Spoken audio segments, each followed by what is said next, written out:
여러분, 그 19세기 말 20세기 초에 미국에서 활동한 화가 중에 게리 멜초스라는 사람이 있다고 합니다. 그는 사실주의 화가라고 전해지는데요. 그래서 일상의 어떤 풍경, 또 신앙생활도 일상에서 어떻게 가나 사실적으로 그려서 유명하다고 하는데요. 이 사람의 작품 중 설교라는 제목의 그림이 있습니다. 네, 저 그림이에요. 그림을 보시면 그 옛날 예배당의 모습이 담겨져 있습니다. 일단 남자하고 여자가 앉는 자리가 다르죠. 여러분 보시기에 왼편 저 끝에 벽에 두 장대가 세워져 있어요. 그 장대 끝에 헌금 바구니를 달았다고 합니다. 멀리 있을 때 헌금을 받는 거죠.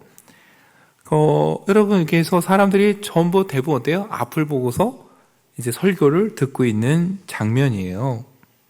근데 여러분, 이 그림의 제목이 설교라고 말씀드렸잖아요. 근데 뭐가 안 보이죠?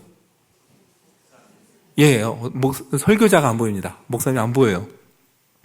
특이한 그림이에요. 대신 그림 중앙에 두 사람이 눈에 띕니다. 예, 한 사람은 졸고 있어요. 그 한 분은 옆에서 쳐다보고 있어요. 네. 그러니까 여러분, 참 묘한 그림이에요. 예, 이 작품이 전시된 그 미국의 스미소니언 아메리칸 아트 뮤지엄 그 홈페이지에 봤더니요, 작품 제목은 설교고 그 밑에 연관 주제어에 뭐가 있냐면은 sleep, 잠이라고 돼 있어요. 예, 작품 제목은 설교고 연관 주제어는 뭐라고요? 잠. 참 여러모로 재미난 작품이에요. 근데 여러분 참 보면은 이 작가가 여기에 참 의미 깊은 메시지를 많이 담았어요. 첫째는 여러분 아까 잘 여러분 맞추셨는데 설교인데 설교자가 안 보여요.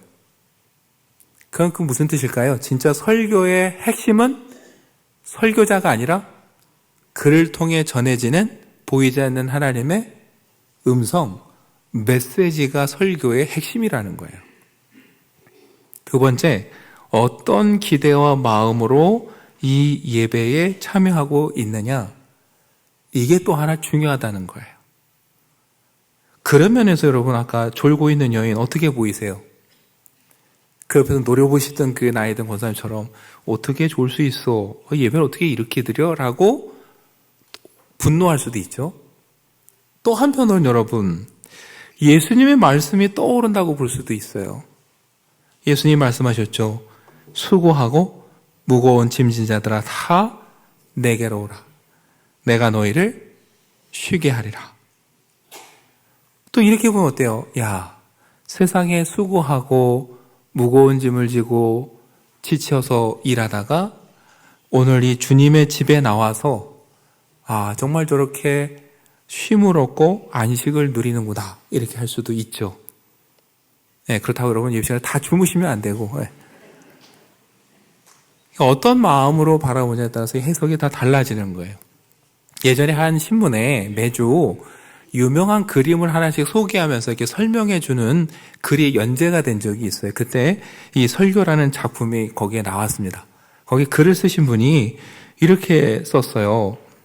죄인은 스스로 구원할 수 없는 존재라는 뜻이라서 누군가에게 기대야만 하는 모든 인간을 지칭합니다. 지치고 힘들고 아픈 사람들에게 기댈 곳이 되어주고 참된 쉼을 주어 다시 걸어가도록 붙돋는 하나님의 음성이 설교입니다. 하나님의 음성에 집중해야 됩니다. 그러면서 하나님의 음성은 남을 심판하라고 들려주는 소리가 아니라 나를 돕겠다고, 도와주시겠다고 하는 하나님의 소리입니다. 이렇게 글을 썼어요. 저는 참 이 글이 오래 기억에 남았거든요. 여러분은 어떠세요? 물론 하나님께서 때로 야단치실 수도 있죠. 그러나 그 근본 바탕은 뭐예요? 우리를 일으켜 세워주시기 위해서, 우리를 위해서, 우리를 도와주시려고 하는 소리라는 거죠. 저와 여러분에게 참된 안식을 위해서 주시는 메시지라는 거예요. 그러니까 여러분, 예배에서 우리가 집중해야 될 것은 뭘까요? 이미 답은 나왔어요. 보이지 않지만 들리는 하나님의 메시지에 집중을 해야 되는데 우리는 어떻습니까? 목사님의 넥타이가 오늘은 무슨 색일까? 삐뚤어졌을까? 헤어스타일은 왜 바뀌었을까? 아니면 옆에 졸고 있는 보면서 쟤는 왜 졸까? 거기에 많은 관심을 갖다 보니까 은혜가 안 돼요. 왔는데 쉼이 없어요. 기쁨이 없어요. 돌아가면서 뭔가 비판과 불만이 생기는 거죠. 그러니까 여러분, 우리는 사실 예배에 와서 하나님 메시지에 집중해야 되고 그 메시지를 통해 오늘도 우리를 도우시고 세우시고 우리에게 은혜 베푸신 하나님을 경험해야 되는 거죠. 그래야 또 우리가 그 은혜로 이 세상에서 한 주간을 살게 되는 거예요. 그러니까 저와 여러분이 그런 기대로 예배에 왔으면 좋겠습니다. 그리고 예배 올 때 그냥 너무 많은 생각을 안 했으면 좋겠어요. 이런 모습으로 가도 될까? 내가 이래도 될까? 저래도 될까? 이런 마음의 불편함을 갖고 가도 될까? 너무 많은 생각을 하는데 사실 여러분 어쩌면 그래서 예배에 나오는 거예요. 이 모든 것들을 어떻게 해요? 우리 힘으로 해결할 수 없기 때문에 은혜를 구하면서 예배의 자리에 나오는 거죠. 여러분 그걸 보여주는 장면이 오늘 우리가 읽은 본문이에요. 여러분 하는 말씀대로 성막을 세웠습니다. 계속 반복되는 게 40장에 모세가 여호와께서 명령하신 대로 행하였더라가 계속 반복돼요. 말씀하신 대로 장막을 세웠어요. 여러분 이제 남은 건 뭘까요? 전에도 말씀드렸죠. 하나님은 천막이 집이 필요해서 성막을 만드신 게 아니에요. 이스라엘을 거기서 만나시려고 만들라고 하셨고 거기서 이스라엘의 예배를 기쁘게 받으시려고 성막을 만들라고 하셨어요. 그러니까 이제 할 일은 뭐예요? 성막이 완성되었다면 이스라엘은 나와서 하나님을 만나는 거고 하나님을 예배하는 거고 하나님은 그 예배를 기쁘게 받으시는 거예요. 이게 남은 진짜 중요한 일이에요. 하나님은 이미 말씀하셨어요. 출애굽기 3장 18절에서 모세를 보내시면서 말씀하셨죠. 너는 그들의 장로들과 함께 애굽 왕에게 이르기를 우리가 우리 하나님 여호와께서 제사를 드리려 하오니 사흘길쯤 광야로 가도록 허락하소서. 여러분 모세와 장로들이 파라오에게 가서 하는 말은 핑계나 명분이 아니에요. 하나님은 이스라엘을 구원하시는 것도 중요하게 생각하지만 그들이 그 구원의 은혜를 깨달아서 뭐예요? 하나님께 진짜 기쁨으로 예배하길 원했고 하나님은 그 예배를 받으시기 원한 거예요. 그러니까 여러분 예배는 그냥 곁다리로 가는 게 아니에요. 어쩌면 이게 핵심이고 이게 본질이에요. 하나님은 이스라엘을 만나고 이스라엘은 하나님을 예배하고 하나님은 그 예배를 기쁘게 받으심으로 뭐예요? 그 뒤에 약속된 모든 것들을 이끌어 가시는 거죠. 여러분 이제 그 준비가 다 됐어요. 그리고 이제 만나실 거예요. 그 전에도 말씀드렸지만 여러분 오늘 본문에도 보면 뭐래요? 29절에 회막의 성막 문 앞에 이렇게 되잖아요. 그러니까 여러분 성막이라고도 불리고 회막이라도 불려요. 하나님이 계신 걸 강조하면 거룩한 곳이라는 뜻에서 성막이라고 했고 그곳에서 하나님이 이스라엘을 만난다라는 걸 강조하면 뭐가 돼요? 만난다는 뜻에서 회막이에요. 다른 게 아니라 어떤 의미에 더 방점을 두냐에 따라서 성막으로 불리기도 하고 회막이라고도 불리는 거죠. 중요한 건 하나님은 만나시려고 세우신 거예요. 그리고 여러분 그 회막의 성막 문 앞에 번제단을 뒀고 거기서 번제와 소제를 드디어 드립니다. 제사를 드리는 거예요. 우리를 치면 예배를 드리는 거죠. 번제 많이 들어보셨을 거예요. 이런 번제는 가장 기본적이면서도 중요한 제사입니다. 제물을 드리는 사람이 그 제물 머리에 손을 얹고 안수를 합니다. 어떤 의미냐면은 하나님 사실 제가 죄를 지었는데 제가 죽을 수가 없으니 이 짐승을 대신 제물로 받으시고 저를 용서해 주십시오. 이런 간구가 그 속에 있는 거죠. 그래서 뭐예요? 그 제물엔 누구도 손을 안 대고 온전히 다 전체를 태워서 하나님께 드리는 거예요. 하나님이 받으신다면 뭘 하는 거예요? 그 죄를 용서해 주시는 거예요. 이게 번제입니다. 모든 것의 가장 기본이자 시작이에요. 여러분, 우리의 예배의 시작도 어쩌면 마찬가지입니다. 하나님 앞에 우리의 그 모든 허물과 우리의 상처 입은 마음을 다 끌고 오는 거예요. 하나님 앞에 내어놓는 거예요. 하나님, 제가 이런 상처가 있었습니다. 하나님, 제가 이런 죄를 지었습니다. 제가 이런 허물이 있습니다.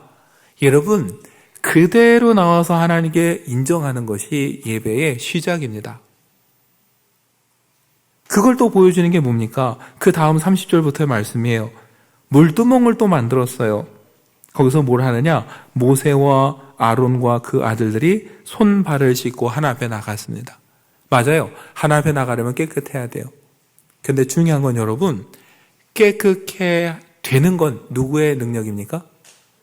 우리의 능력이 아니라 하나님의 은혜예요. 우리가 할 일은 그 하나님 앞에 나가서 인정하고 내려놓는 거예요. 하나님, 제가 한 주간 세상에서 또 부대끼면서 이런 실수를 했습니다. 제가 참 허물이 많습니다. 그렇지만 주님 앞에 이렇게 나왔습니다. 주님, 저를 좀 불쌍히 여겨주십시오 라는 마음으로 나오는 거예요. 그때 하나님이 그걸 용서해 주신다면 여러분 어떨까요? 너무 기쁘겠죠. 여러분, 번제 다음에 소제를 드렸어요. 소제는 여러분 제사 중에 유일하게 곡식으로 드리는 제사입니다. 히브리어로 민하라고 불리는데 이 소제는 선물, 조공 이런 뜻이에요. 그러니까 하나님께 선물로 드리고 조공으로 바친다는 뜻이에요. 그 곡식을 곱게 빻아서 하나님께 드립니다. 선물로. 왜요? 베풀어 주신 그 구원회가 너무 감사해서 하나님, 제가 하나님께 뭘 드릴 것은 없는데 이것이라도 제가 드리고 싶습니다. 그러면서 거기에 어떤 마음을 담냐면은 제 삶을 하나님 앞에 선물로 드립니다. 곡식을 빻아서 드리듯이 제 삶을 하나님 성령의 손에 맡겨서 하나님께서 다듬어 주시는 대로 제가 하나님 앞에 제 삶을 드리겠습니다. 여러분, 이게 예배의 또 다른 흐름이에요. 그리고 앞으로 제가 이 말씀대로 살겠습니다 라는 다짐을 그 속에서 하는 거죠. 그러나 여러분, 우리의 예배 순서는 그 모든 것들이 다 담겨져 있어요.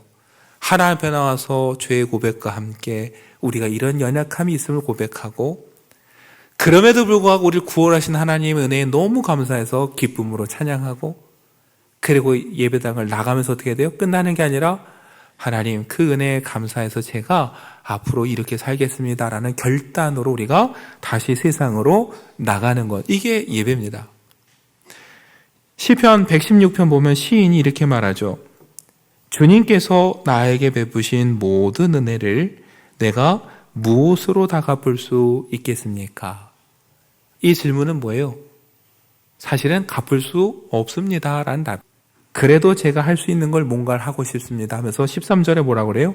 내가 구원의 잔을 들고 주님의 이름을 부르겠습니다. 제게 베푸신 이 구원의 감격을 가지고 주님의 이름을 부르며 찬송하겠습니다. 14절에 뭐라고 합니까? 주님께 서원한 것은 모든 백성이 보는 앞에서 다 이루겠습니다. 그만큼 베푸르신 애가 너무 감사해서 제가 사람들에게 이게 외치고 전하고 그리고 하나님 말씀대로 제가 살겠습니다. 다짐하는 거죠. 갚을 수는 없지만 그래도 너무 감사해서 제가 이렇게 주님 앞에 나가겠습니다. 여러분, 이게 사실 빚진 자의 마음이라는 거예요. 사실 우리의 마음이 이런 마음이 돼야 되는 거예요. 그러려면 뭐라고요? 우리의 있는 모습 그대로 나와서 하나님께 아뢰고 고백하고 맡겨야 돼요. 그리고 하나님의 말씀 가운데 그것을 치유해 주시고 회복시키실 때 우리가 그 속에서 감사하고 기쁨을 누리고 평안을 누리면서 돌아가야 되는 거예요. 그래서 아까 그 그림이 참 인상 깊은 거예요. 말씀 안에 잠들어 있는 여인, 어쩌면 정말 세상에 고단한 짐을 지고 죄 속에 살다가 와서 예배하는 가운데 주님의 말씀 가운데 얼마나 평안했으면 또 잠이 들었을까 볼 수 있는 거죠. 이왕이면 여러분 오실 때 어떤 마음으로 왔든지 간에 이곳에 오셔서는 예배 가운데 은혜를 받고 회복되고 기쁨과 평안을 누리고 돌아가셨으면 좋겠습니다. 그리고 감사한 마음으로 제가 이 한 주간 어떻게 살아갈까, 이것을 주님 앞에 결단하고 고백할 수 있는 저와 여러분이 되면 좋겠습니다. 그런 면에서도 우리가 이 본문에 안 나오지만 눈여겨볼 게 하나 있어요. 생각할 게 있어요. 40장을 보면은 하나님 모세에게 말씀하셨어요. 이렇게 해라 라는 게 쭉 나열돼요.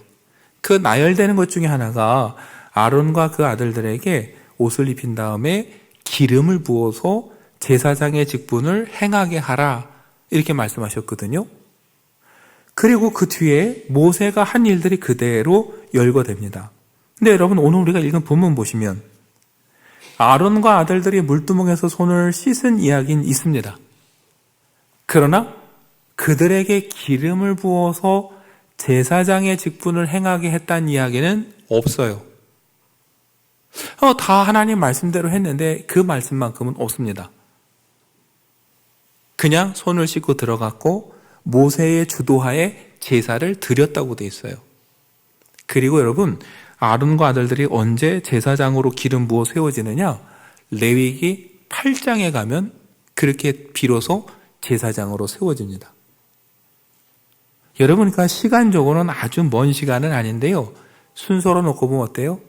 제사를 드리고 예배를 드리고 나서 이들이 비로소 기름 부어 세워지는 거예요. 여러분, 왜 그럴까요? 여러분, 한번 생각해 보세요. 모세가 시내산에 올라가서 내려오지 않을 때 시내산 밑에서 벌어진 일이 뭐가 있었죠? 금송아지를 만들어 섬겼습니다. 백성들이 와서 이제 모세가 죽은 것 같은데 어떻게 하냐? 채근할 때 아론이 백성들에게 말했고 백성들이 가져온 금고리를 가지고 만든 게 금송아지예요. 그래서 그 앞에서 아론은 말했습니다.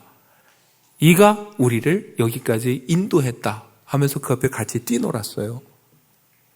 그 사건으로 여러분 3,000명가량이 그때 죽었습니다.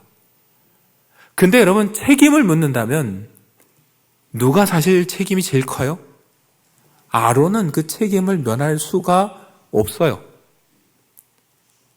그런데 여러분, 이 아론이 대제사장이 된다라는 건 인간적으로 보면 어떻게 했습니까? 쉽게 용납할 수 있는 일이 아니에요. 그런 일도 없고 상상도 할 수 없지만, 제가 만약에 여러분 어디 가서 다른 이상한 종교에 갔다 오고 우상에 절을 하고 그랬다가 제가 여기 와서 설교를 한다면 여러분들이 들으시겠어요? 그런 사람을 담임 목사로 청빙한다면 여러분 통과되겠습니까? 그렇게 보면 아론은 사실은 인간적으로는 전혀 자격이 없는 사람이에요.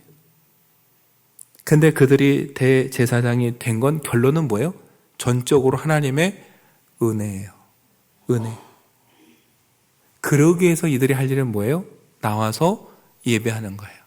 대제사장이 되기 전에 하나님, 저에게 이런 허물이 있었습니다. 저에게 이런 죄가 있었습니다. 고백하는 거예요. 하나님이 그들의 번제를 기쁨으로 받을 때 그들을 용서해 주신 이후에 어떻게 돼요? 다시 그들이 결단하고 제사장으로 나와서 헌신하게 되는 거예요. 이 시간이 필요한 거예요. 그래서 여러분, 그들의 즉위식은 어쩌면 레위기에서 이루어져요. 그리고 하나님 이걸 통해서 보여주시는 거예요. 누구든지 하나님 앞에 나오라. 상한 심령을 가지고 누구든지 하나님 앞에 나와서 내려놓고 고백한다면 하나님은 어떻게 하세요? 은혜 베푸시고 용서하시고 세워주실 준비가 돼 있다라는 걸 보여주시는 거예요. 여러분, 성경을 보면은 뛰어나서 쓰임받은 게 아니에요. 부족하지만 하나님의 은혜로 다 쓰임을 받았습니다. 아브라함도 부족하지만 믿음의 조상이 됐어요. 아내를 누이라 속였고 조급해서 몸종을 통해 아들을 낳았어요. 그럼에도 믿음의 조상이 된 건 하나님의 은혜입니다. 야곱이 쓰임받은 것도 하나님의 은혜예요. 다윗이 범죄하고도 쓰임받은 것도 하나님의 은혜예요. 그러나 이들은 공통적인 게 뭐예요? 그 모든 잘못과 허물을 하나님 앞에 가지고 내려놓았다라는 거예요. 스스로 해결한 다음에 하나님 돌아올게요가 아니에요. 있는 그대로 하나님께 나온 게 이게 중요한 거예요. 여러분, 탕자를 생각해 보십시오. 아버지의 재산을 가지고 탕진한 탕자가 돌아올 때 어떻게 돌아옵니까? 투자를 잘해서 아버지 재산을 다 만회해놓고 돌아옵니까? 제가 보기에는 투자를 잘해서 만회가 됐다면 안 돌아왔어요. 그냥 계속 방탕하게 살았을 거예요. 그는 재산도 만회하지 못했고 어떤 것도 하지 못했어요. 그냥 절박해서 야, 아들이 못 돼도 좋으니 종이라도 되겠다 그냥 무조건 갔을 뿐이에요. 이 관계를 회복시키는 건 전적으로 누구의 권한이에요? 아버지의 권한이에요. 그냥 아버지는 돌아온 것으로 잘못했다는 말 한마디에 다 받아주셨어요. 여러분, 이게 하나님의 마음이라는 거예요. 그러니 여러분, 예배의 자리로 나오시면 좋겠어요. 근데 우리 마음은 실상 어때요? 가끔 예배의 자리에 나오라고 하면은 제가 허물이 많아서요. 제가 요즘 상황이 힘들었어요. 마음이 편치 않아서 예배에 집중이 안 돼요. 온갖 이유가 다 있어요. 겸손한 것 같아요. 근데 그거 겸손한 거 아니에요. 교만이에요. 왜요? 그럼 여러분, 마음은 누가 해결합니까? 이 상황은 그럼 누가 해결하고 평안해지면 예배드리러 나옵니까? 내 속에 있는 죄는 누가 해결을 해주면 깨끗하게 돼서 하나님 앞에 나올 수 있습니까? 그래서 제가 드린 얘기예요. 겸손한 듯 하지만 그건 겸손한 게 아니에요. 정말 겸손한 마음은 뭐냐면은 있는 그대로 하나님께 다 나와서 내려놓는 거예요. 하나님께 맡기는 거예요. 하나님, 제가 지난 한 주간 참 부족하고 허물이 많습니다.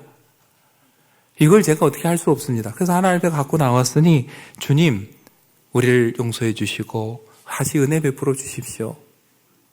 하나님, 실은 예배에 오고 싶은데 누군가가 마음이 보면 마주치면 불편합니다. 그런데도 왔습니다. 왜냐하면 제가 그걸 해결할 방법이 없습니다. 그것도 하나님께 나와서 맡기는 게 예배예요. 제 형편이 와서 평안히 앉아있을 만큼 여유는 없지만 그렇다고 제가 해결할 방법도 없습니다. 주님, 그래서 나왔습니다. 주님, 이 문제도 좀 해결해 주시고 저에게 좀 은혜를 주시고 평안을 좀 주십시오. 여러분, 사실 이런 마음으로 우리가 그냥 예배에 와야 돼요. 예배는 누구나 와야 돼요. 누구든 올 수 있고, 사실 거꾸로 뭐예요?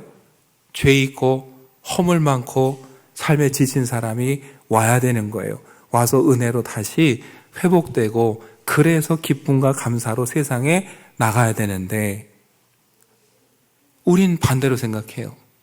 제가 잘 되면 갈게요. 해결되면 갈게요. 마음 편안해지면 갈게요. 여러분, 그건 잘못된 순서예요. 그림에 봤던 여인이 여러분 세상 풍파에 시달리고 힘들지만 주님 품에 나와서 안식을 얻고 평안을 누리던 것처럼 우리가 해결할 수 없는 문제와 씨름하면서 제가 이거 다 해결되면 주님 앞에 나가겠습니다 라고 말하는 게 아니라 거꾸로 주님, 제가 해결이 안 되니 주님 좀 해결해 주십시오. 이런 마음으로 주님 앞에 나오는 저와 여러분이 되면 좋겠습니다.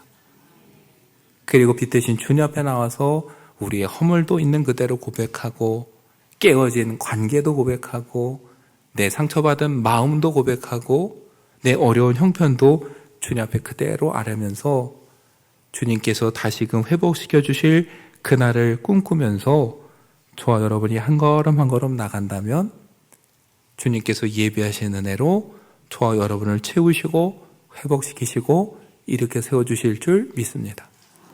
그러니 여러분, 여러분의 삶의 환경과 이곳에 와서 눈에 보이는 것에 집중하지 마시고 그저 하나님만 바라보시고 예배 자리에 나와서 주님의 음성에 귀를 기울이면서 그 은혜로 살아가시는 저와 여러분 되시기를 간절히 축원합니다.